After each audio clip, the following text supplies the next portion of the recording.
Subscribe now and press the bell icon. Never miss an update. ଏହା କେବେ ହେଇପାରେନା। ପ୍ରଭୁଙ୍କ ନୀତିରେ ବିଭ୍ରାଟ ଏହା ରାଜ୍ୟ ପ୍ରତି ଘୋର ବିପଦର କାରଣ। ରାଜ୍ୟର ପାତକ ରାଜା ମୁଣ୍ଡରେ। ମୁଁ ଏବେ କ'ଣ କରିବି? ଏପଟେ ତତ୍ତ୍ୱଜ୍ଞ ଭକ୍ତ ବଳରାମ, ସେପଟେ ମୋର ପରମ ଆରାଧ୍ୟ ପ୍ରଭୁ ଜଗନ୍ନାଥଙ୍କ ନୀତିରେ ବିଭ୍ରାଟ। ହେ ପ୍ରଭୁ, କୋଟି ବ୍ରହ୍ମାଣ୍ଡର ନାଥ ଜଗନ୍ନାଥ, ହେ ଅନ୍ତର୍ଯ୍ୟାମୀ, ତୁମର ଏ କି ଲୀଳା ପ୍ରଭୁ? ସେବକମାନେ କରିଥିବା ଅଭିଯୋଗର ବିଚାର କରିବା ପାଇଁ ମୋତେ ସତ୍ବୁଦ୍ଧି ଦିଅ ପ୍ରଭୁ। ତୁମ ସେବକର ମାନ ରକ୍ଷା କର।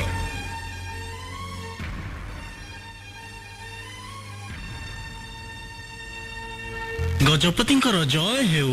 କାହିଁ କାହିଁ ସେ ବଳରାମ ଦାସ? ଦ୍ୱାର ଦେଶରେ ଉପସ୍ଥିତ ମଣିମା, ତାଙ୍କ ସହିତ ପରି ମହାପାତ୍ରେ ଆଉ କୃପା ସିନ୍ଧୁ ମଧ୍ୟ ଆସିଛନ୍ତି।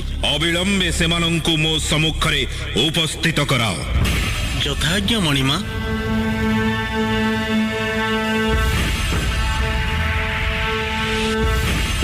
ପରି ମହାପାତ୍ରେ, ମୁଁ ଶୁଣିଲି ପ୍ରଭୁଙ୍କର ଅବକାଶ ନୀତି ମଙ୍ଗଳ ଆଳତି ଏଯାଏ ହେଇନି। ମଣିମା? କ'ଣ ମଣିମା? ଏଯାଏ ନୀତି ହେଇନି କାହିଁକି? ଦୌଳ ମାରା ହେଇଛି ଛାମୁ। ମହାପୁରୁଙ୍କ ମହାସ୍ନାନ ହେଲା ପରେ ନୀତି ହବ। ସବୁ ଅଘଟଣ ଏଇ ଦାସଙ୍କ ଯୋଗୁ ମଣିମା। ଦାସଙ୍କ ଯୋଗୁ? କ'ଣ କରିଛନ୍ତି ସିଏ? ଏଇ ଦୋଷଣାଟା ମହାପୁରୁଙ୍କ ରତନ ପଲଙ୍କ ପାଖରୁ ମିଳିଛି। ଏଇଟା ବଳରାମ ଦାସଙ୍କର ବୋଲି ସେ ନିଜ ମୁହଁରେ ମାନିଛନ୍ତି। କ'ଣ ବଳରାମ ଦାସେ, ଏ ଦୋଷଡ଼ାଟା ତୁମର? ଆଜ୍ଞା ମଣିମା। ତମ ଦୋଷଡ଼ା ପ୍ରଭୁଙ୍କ ରତନ ପଲଙ୍କ ପାଖରୁ ମିଳିଲା କେମିତି? ସେ କଥା ମୁଁ ଜାଣିନି ମଣିମା। କ'ଣ ହେଲା? ପରି ମହାପାତ୍ରେ କହୁଛନ୍ତି ଦୋଷଡ଼ାଟା ରତନ ପଲଙ୍କ ପାଖରୁ ମିଳିଛି। ତୁମେ ସ୍ୱୀକାର କରୁଛ ଏଇଟା ତୁମର ବୋଲି। ହେଲେ ସେଇଟା କେମିତି ରତ୍ନ ପଲଙ୍କ ପାଖକୁ ଗଲା ତୁମେ ଜାଣିପାରିଲନି? ମୋର ମନେ ହୁଏ ତୁମେ କିଛି କଥା ଲୁଚଉଛ ଆଉ ମତେ ମିଛ କହୁଛ। ମତେ ବିଶ୍ୱାସ କରନ୍ତୁ ମଣିମା, ମୁଁ ମୋ ଆରାଧ୍ୟ ପ୍ରଭୁ ଜଗନ୍ନାଥଙ୍କ ରାଣ ଖାଇ କହୁଛି। ଚୁପ୍ କର। ମିଛ କଥା କହୁଛ, ପୁଣି ପ୍ରଭୁଙ୍କ ରାଣ ବି ଖାଉଛ। ମୁଁ ଆଦୌ ମିଛ କହୁନି ମଣିମା। ଏସବୁ କେମିତି ହେଲା ମୁଁ କିଛି ଜାଣିନି। ଦେଖ ଦାସେ, ତୁମେ ତତ୍ତ୍ୱଜ୍ଞ ପଣ୍ଡିତ, ପ୍ରଭୁଙ୍କର ଜଣେ ପରମ ଭକ୍ତ। ମୁଁ ତମକୁ ଶ୍ରଦ୍ଧା କରେ। ତୁମ ନାମରେ ଏପରି ଅଭିଯୋଗ ଶୁଣିଲା ପରେ ମୋ ହୃଦୟକୁ କେତେ ଆଘାତ ଲାଗିଥିବ ବୁଝିପାରୁଛ ତ? ପ୍ରଭୁଙ୍କ ଲୀଳା ବୁଝିବା ମୋ ଭଳି ଜଣେ ଅକିଞ୍ଚନ ପକ୍ଷରେ ସମ୍ଭବ ନୁହେଁ ମଣିମା। କ'ଣ ତାଙ୍କର ଇଚ୍ଛା ସେ ଜାଣନ୍ତି। ସତ କହୁଛି ମଣିମା, ମୋ ଦୋଷଣାଟା ସେଠିକି କେମିତି ଗଲା ମୁଁ ଜାଣିନି। ସତ କଥାଟା ମୁଁ କହୁଛି ମଣିମା। କାଲି ନୀତି ସରିଲା ପରେ ବଡ଼ ସିଂହାର ହବା କଥା। ଦାସେ ଭିତରେ ବସି ଭଜନ ବୋଲୁଥିଲେ।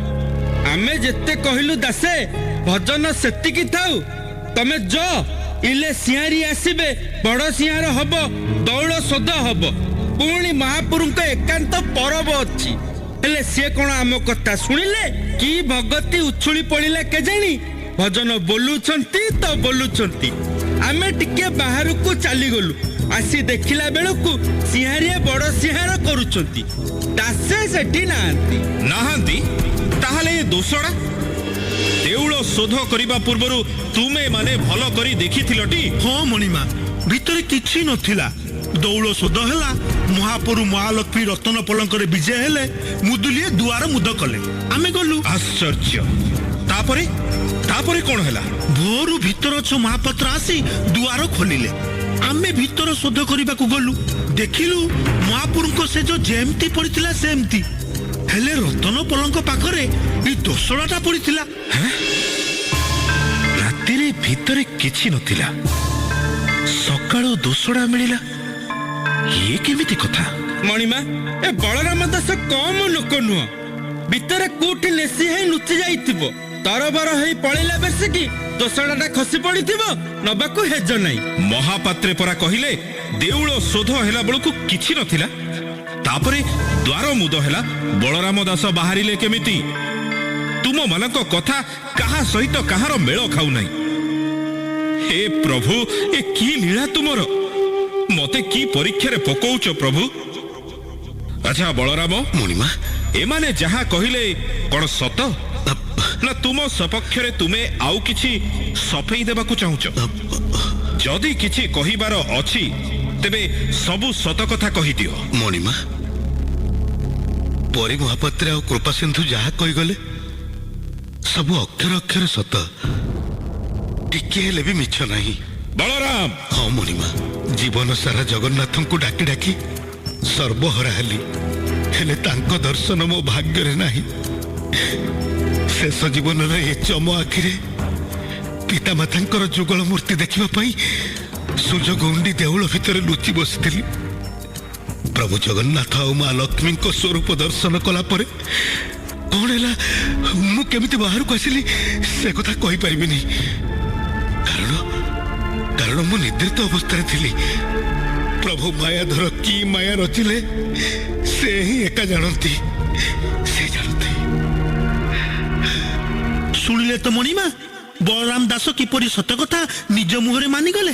ଏଥର ଆପଣ ଯାହା ବିଚାର କରିବେ, ଏପରି ଏକ ପାପୀକୁ କଠିନରୁ କଠିନ ଦଣ୍ଡ ନ ଦେଲେ ଅନ୍ୟମାନେ ବି ଏହାର ସୁଯୋଗ ନେବେ। ହଁ ହଁ, ତମେ ଠିକ କହିଛ କୃପା ସିନ୍ଧୁ।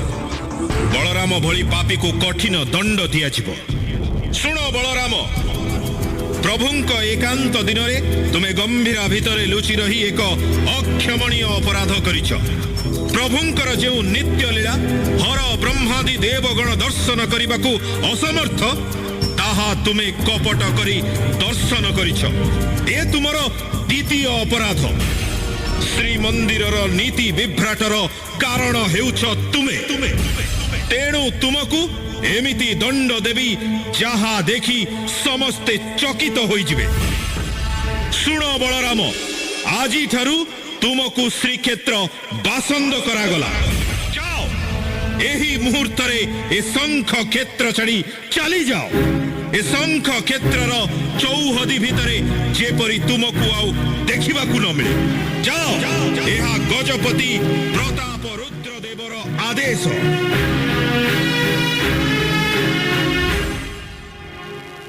ଆପଣଙ୍କ ଆଦେଶ ଶିରୋଧାର୍ଯ୍ୟ ମଣିମା। କଣ ଦାସେ, ଏଥର ହେଲା ତ? କଲା କର୍ମର ଫଳ ପାଇଲ ତି? ଆ କୃପା, ଯିବା। ଦୌଳରେ ପ୍ରଭୁଙ୍କର ନୀତିକାନ୍ତି ବିଳମ୍ବ ହେଲାଣି। ଯାତ୍ରୀ ଗୁରା ଦହଳ ବିକଳ ହେଉଥିବେ। ହଉ ଚାଲ। ଏଇଠି ଦାସେ, ଆମେ ଆଉଛୁ। ଆମ କଥାକୁ ଟିକେ ମନେ ରଖିଥିବ। ସବୁ ସେଇ କାଳିଆର ଇଚ୍ଛା।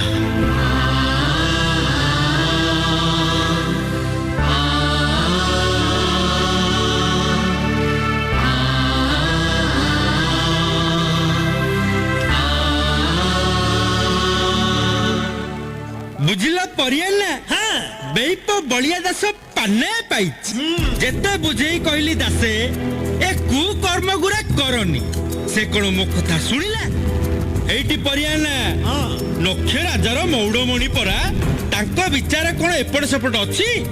ଏମିତି ବିଚାର କଲେ ଯେ ମାକେ ନା ଥିବ ବାଉଁଶ ନା ବାଜିବ ବଇଁଚି। ବେଇପ ଏକା ବେଳକେ ପୋଛି ହେଇଗଲା, ଆଉ ସିଙ୍ଗି ଦୁଆର ମୁହଁ ମାଡ଼ିବ ନାହିଁ। ସବୁ ପରା ସେଇ ଚକା ଆଖିଆ କରଉଛି। ରାଜା ବିଚାର କଲା ବେଳେ ତାକୁ ପଚାରନ୍ତି, ସିଏ ବାଟ ଦେଖେଇ ଦିଏ। ତା ବିନା କାହାର କିଛି ଗତି ନାହିଁ। ସେଇଆ ନୁହେଁ ଆଉ କଣ? ବେଇପ କେଡେ ହେମନ୍ତ ତାର, ପ୍ରଭୁଙ୍କ ଏକାନ୍ତ ଦେଖିବାକୁ ଗମ୍ଭୀରା ଭିତରେ ଲୁଚିକି ରହିଗଲା। ଏ ପାପ ଠାକୁର ସହିବେ କେମିତି କହୁନ? ମାକେ ଦେଲେ ଗାଞ୍ଜି। ହେଲେ କୁରୁପ୍ପା, ତୁ ଯାହା କହ, ବଳିଆଟା ଜଗନ୍ନାଥଙ୍କର ବଡ ଭକ୍ତ।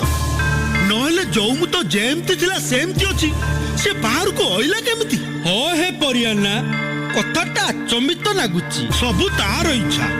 ଭକ୍ତର ମାନ ରଖିବାକୁ ସେ କିଛି ମାୟା କରିପାରିଥାନ୍ତି। ହେଇଛି ପରିଆନା, ତମେ ଯୋଉ କଥା ଗୁଡା କହୁଛ ନା, ଭକତର ମାନ ରଖିବାକୁ ପ୍ରଭୁ ଯଦି ମାୟା କରିଥାନ୍ତେ, ରଜା ଯେତେବେଳେ ଶ୍ରୀକ୍ଷେତ୍ର ବାସନ୍ଦ କଲେ, ସେତେବେଳେ ଭକତକୁ ରଖିବାକୁ ଟିକେ ତ କିଛି କରିଥାନ୍ତେ। ସତରେ ଗୁରୁପା, ମୁଁ କାହିଁ ଭାବୁଛି ରଜାଙ୍କ ବିଚାର ଠିକ ହେଲାନି। ବଳିଆ ଦାସର ଏଇ ଟିକିଏ ଭୁଲ ପାଇଁ ଏତେ ବଡ ଦଣ୍ଡ, ଏକାଥରକେ ଶ୍ରୀକ୍ଷେତ୍ର ବାସନ୍ଦ। କଥାଟା ମତେ କାହିଁ ଠିକ ଲାଗୁନାହିଁ। ରଜାଙ୍କ ବିଚାର ହେଲେ ଠିକ ହବନି। ତମେ ଯୋଉ କଥା କହୁଛ ନା ହେଇଛି ପରିଆନା, କୋଉଠି ନଖେ ରାଜାର ମଉଡମଣି ଆଉ କୋଉଠି ତମେ ରଜାଙ୍କ ବିଚାର ଅବିଚାର ବିଷୟରେ ଭାବିବାକୁ ତମର ପିତ କେତେ ମ? ତୋରି ଯୋଗୁ, ଖାସ୍ ତୋରି ଯୋଗୁ ଏସବୁ ଘଟିଥିଲା। ଆଏ ଶୁଣ ହେ, ଦୋଷ କଲା କିଏ, ଦଣ୍ଡ ଦେଲା କିଏ? ମୁଁ କଣ ଏଥିରେ ଖେଞ୍ଚ ମାଇଲି ତମେ କହିଲ? ତୁ ଯଦି ରାଜାଙ୍କ ଆଗରେ ବକର ବକର ହେଇନଥାନ୍ତୁ, ରଜା କଣ ଏତେ ଚଞ୍ଚଳ ଏମିତି ସଜା ଦେଇଥାନ୍ତେ? ମଲା ଯା, ମୁଁ କଣ ଜାଣିଥିଲି ରଜା ଏକା ବେଳକେ ବଳିଆ ଦେଶକୁ ଶ୍ରୀକ୍ଷେତ୍ରରୁ କାଢିଦେବେ ବୋଲି। ମୁଁ ଭାବିଥିଲି ରଜା ତାକୁ ଧମକା ଚମକା କରି ଏମିତି ନ କରିବା ପାଇଁ ତାଗିଦ କରିଦେବେ ବୋଲି ନା। ସତରେ ପରିଆନା କଥାଟା ଅବାକ ଧଇଲା। ବଳିଆ ଦାସଟା କାହାର ତ କିଛି କ୍ଷତି କରିନଥିଲା, ଠାକୁରଙ୍କ ଭଜନ ବୋଲି ଚଳୁଥିଲା। ବଡ ଭୁଲ ହେଇଗଲା ଏ ପରିଆନା।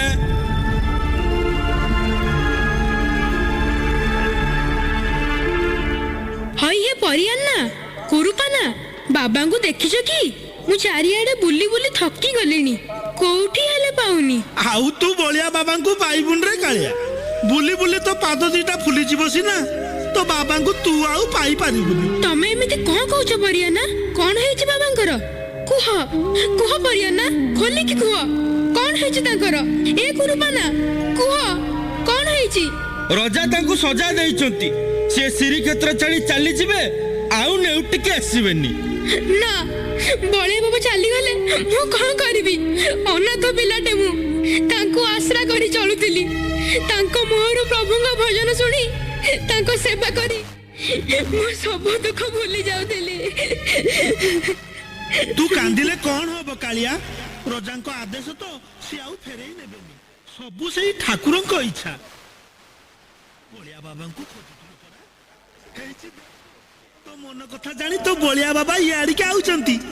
କଥାରେ ଅଛି ପରା, ଯାହାର ମନ ଜେଡେ ତାହାର ପ୍ରଭୁ ତେଡେ। ଆରେ ଆରେ କଣ ହେଇଛି କାଳିଆ? ତୁ ଏମିତି କାନ୍ଦୁଛୁ କାହିଁକି? ତତେ କିଏ କଣ କହିଲା?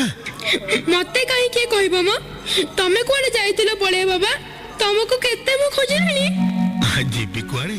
କଣ ଟିକେ ଦୋଷ କରି ପକେଇଥିଲି ତ, ସେଇଥିପାଇଁ ଗଜପତି ମହାରାଜ ଡକେଇଥିଲେ। ବାବା, ଏ ପରିଆନା ଆଉ କୁରୁପାନା କହୁଛନ୍ତି ରଜାକ ତମକୁ ଶ୍ରୀକ୍ଷେତ୍ରରୁ ତଡ଼ି ଦେଇଛନ୍ତି, ତମେ ଆଉ ଏଠିକି ଆସିବନି। ତୁ ଠିକ ଶୁଣିଛୁ କାଳିଆ, ସବୁଦିନ ଲାଗି ଏ ଶ୍ରୀକ୍ଷେତ୍ର ମୋ ପାଇଁ ମନା ହେଇଗଲା। ଗଜପତିଙ୍କ ବିଚାର ଠିକ ହେଲାନି ଦାସେ। ମୁଁ କଣ ଜାଣିଥିଲି ଏତେ ଟିକେ ଦୋଷ ପାଇଁ ରଜା ତମକୁ ଏତେ ବଡ ସଜା ଦେବେ ବୋଲି? ଆରେ କୁରୁପା, ଆମେ ଦାସଙ୍କୁ ଠିକ ଚିହ୍ନି ପାରିଲେନି। ସେ ତ କାହାର କିଛି କ୍ଷତି କରୁନଥିଲେ, ଜଗନ୍ନାଥଙ୍କର ନାମ ଗାଉଥିଲେ, ଭିକ୍ଷା କରୁଥିଲେ, ଚଳି ଯାଉଥିଲେ। ଏଡେ ସୁନ୍ଦର ଭଜନ ଗାଉଥିଲେ ଯେ ଯିଏ ଶୁଣୁଥିଲା ଭାବ ବିହଳ ହେଇଯାଉଥିଲା। ଆଉ କଣ ଆଜିଠୁ ଦାସଙ୍କର ସେଇ ମିଠା ମିଠା ଭଜନ ଶୁଣିବାକୁ ମିଳିବ? ଆମର ଭୁଲ ହେଇଯାଇଛି ଦାସେ, ଆମକୁ କ୍ଷମା କରିଦିଅ। ନାହିଁ କୃପା ସିନ୍ଧୁ, ଏ ତମକୁ କ୍ଷମା କରିବାକୁ ମୁଁ କିଏ? ଯଦି ତମର କ୍ଷମା ମାଗିବାକୁ ଅଛି, ତେବେ ସେଇ କ୍ଷମା ସାଗର ପ୍ରଭୁ ଜଗନ୍ନାଥଙ୍କ ପାଖରେ କ୍ଷମା ମାଗ। ତା ଛଡା ତମେ ତ କିଛି ଭୁଲ କରିନ, ଯାହା ପ୍ରଭୁର ଇଚ୍ଛା ଥିଲା ସେଇଆ ହେଲା। ହଁ, ମା ଯେତେବେଳେ ମୋ ଉପରେ ରାଗିଛି, ସିଏ ତ ସେଇଆ କରିବ ନା। ଏଥିରେ ତମର ଦୋଷ ନାହିଁ କି ସେ ଗଜପତିଙ୍କର ବି ଦୋଷ ନାହିଁ, ସବୁ ମୋ କୃତକର୍ମର ଫଳ। ତମେ କହୁଛ ଯେ ଦାସେ, ହେଲେ ଆମ ମନ ବୁଝୁନି। ଜଗନ୍ନାଥଙ୍କୁ ଛାଡି ତମେ କଣ ରହିପାରିବ? ହେ ମା ପାତ୍ରେ, କିଏ କାହାକୁ ଛାଡୁଛି? ସିଏ କଣ ମତେ ଛାଡି ରହିପାରିବ? ଶ୍ରୀକ୍ଷେତ୍ର ମୋ ପାଇଁ ମନା ହେଲେ କଣ ହେଲା?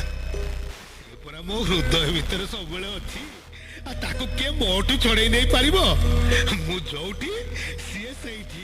ବାବା, ତମେ ଯିବ? ଆରେ ଗୋଟେ ଭିକାରୀର କଣ କିଛି ଠିକଣା ଥାଏ? ଶ୍ରୀକ୍ଷେତ୍ର ସୀମା ପାରି ହବାକୁ ତ ପଡିବ। ଯାଉ ଯାଉ ଯୋଉଠି ଆଶ୍ରା ମିଳିବ ସେଇଠି ବସି ପ୍ରଭୁଙ୍କ ଗୁଣ ଗାଇବି। ବାବା, ମୁଁ ତମ ସାଙ୍ଗରେ ଯିବି।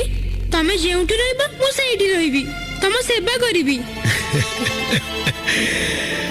ପାଗଳା ଟେକିରେ, ତୁ ତ ଜାଣିଛୁ ମୋର ଚୁଲି ନାହିଁ କି ଚାଳ ନାହିଁ।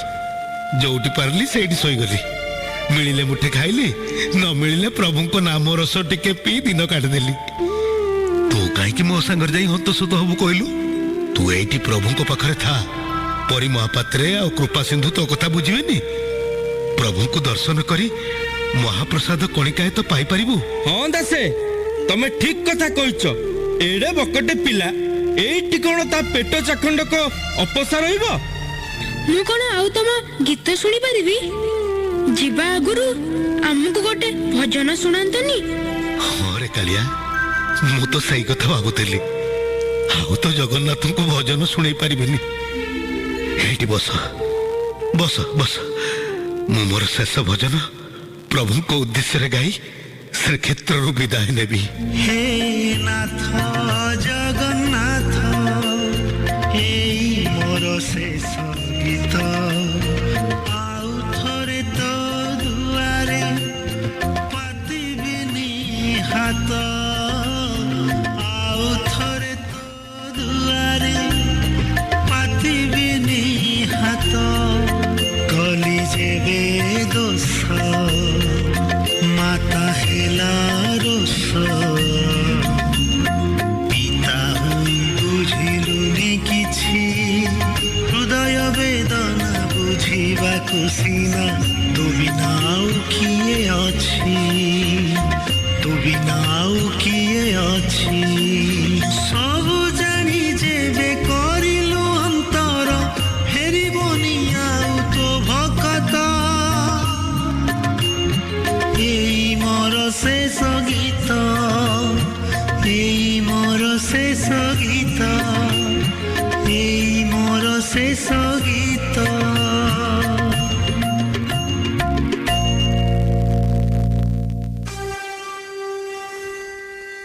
ହେ ଚକାଡୋଳା, ଗମ୍ଭୀରା ଭିତରେ ବସି କି ନୀଳା ନଗେଇଛ ପ୍ରଭୁ।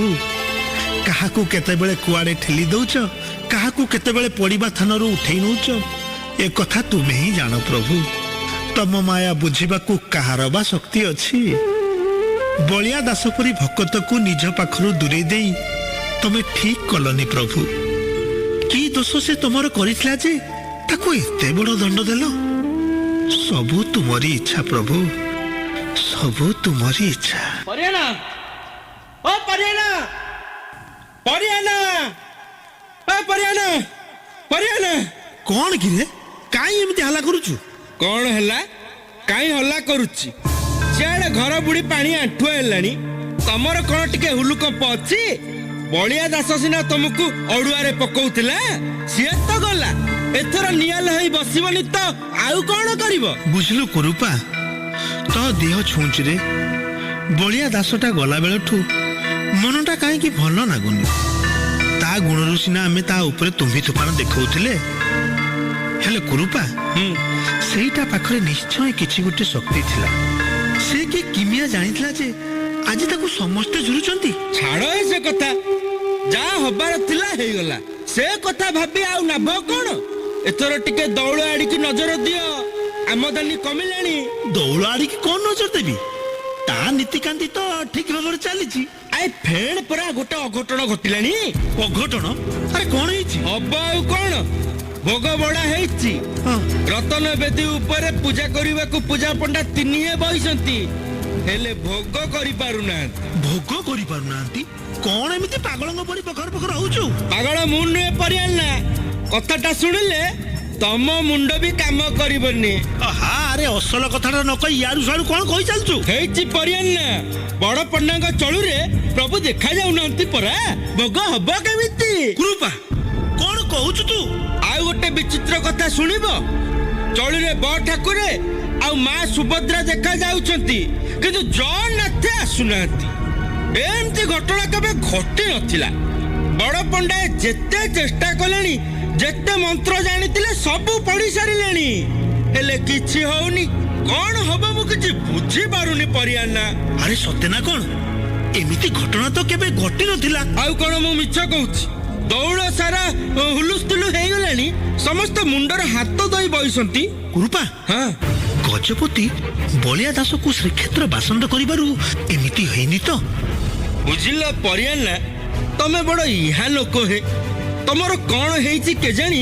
ଯୋଉଠି ବସିଲେ ଖାଲି ବଳିଆ ଦାସ ବଳିଆ ଦାସ। ହଏ, ବଳିଆ ଦାସ ସାଙ୍ଗରେ ଭୋଗର କି ସମ୍ପର୍କ ଅଛି? କୁରୁପା ଅଛି, ମୋ ମନ କହୁଛି ଘଟଣାଟା ନିଶ୍ଚୟ ଏଇଆ ହେଇଥିବ। ପ୍ରଭୁ ସବୁ ସହିବେ, ହେଲେ ତାଙ୍କ ଭକ୍ତ ପ୍ରତି କିଏ ଅନ୍ୟାୟ କଲେ କି ଅପମାନ କଲେ ସେ ମୋଟେ ସହିପାରିବେ ନାହିଁ। ସବୁ ସେଇ କାଳିଆର ଇଚ୍ଛା। ଚାଲିଲୁ ଚାଲିଲୁ, ଦେଖିବା କ'ଣ ହେଇଛି। ଚାଲିଲୁ। ହଉ ହଉ ଚାଲ।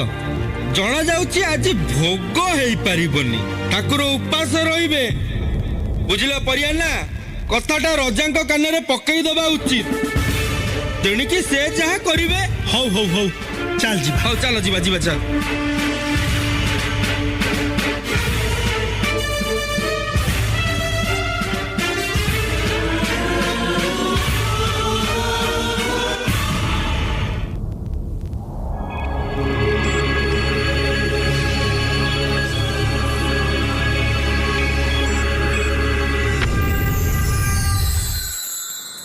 ଜଗତର ନାଥ ଜଗନ୍ନାଥ ଆଜି ଦ୍ୱିଧାର ଦୋଛକି ଉପରେ ଦଣ୍ଡାୟମାନ।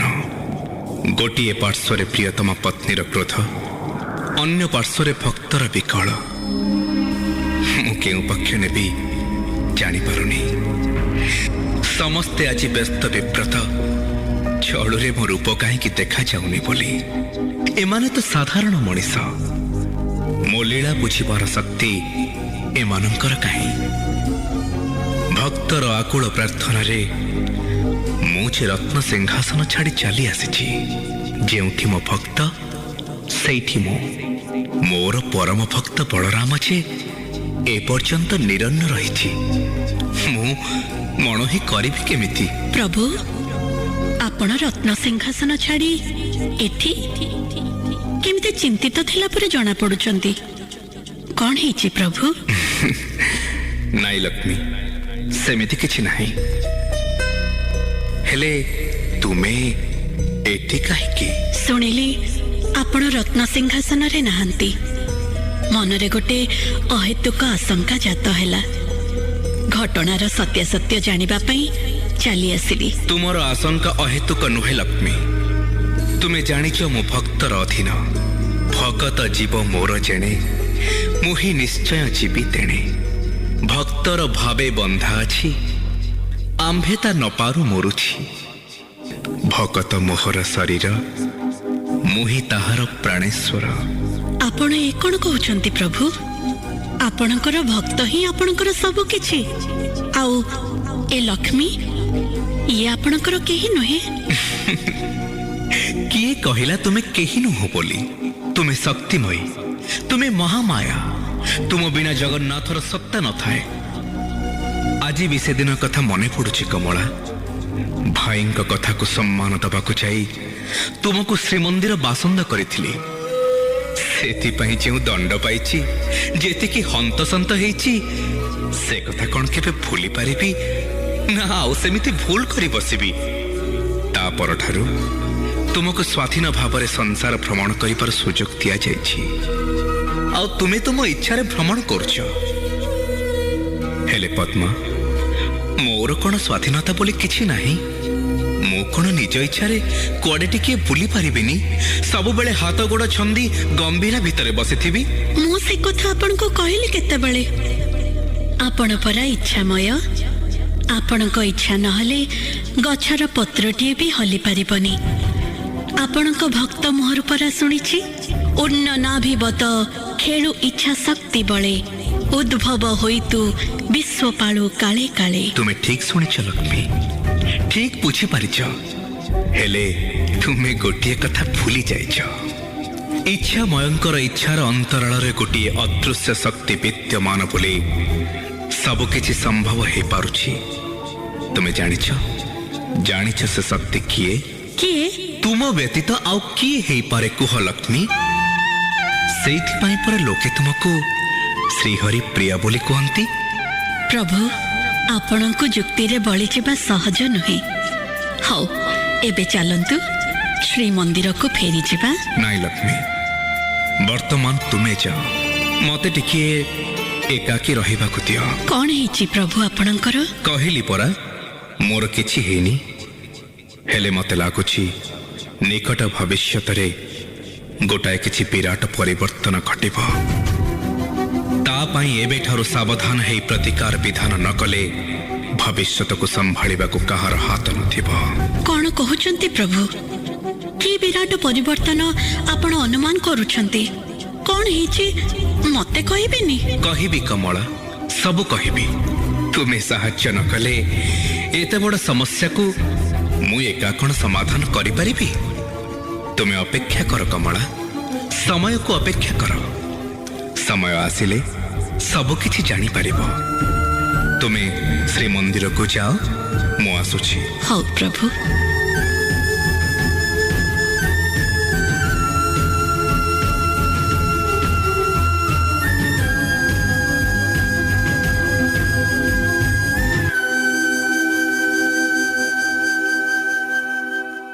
ନାଟକର ଅବଶିଷ୍ଟାଂଶ ଏ ବିଜ୍ଞାପନ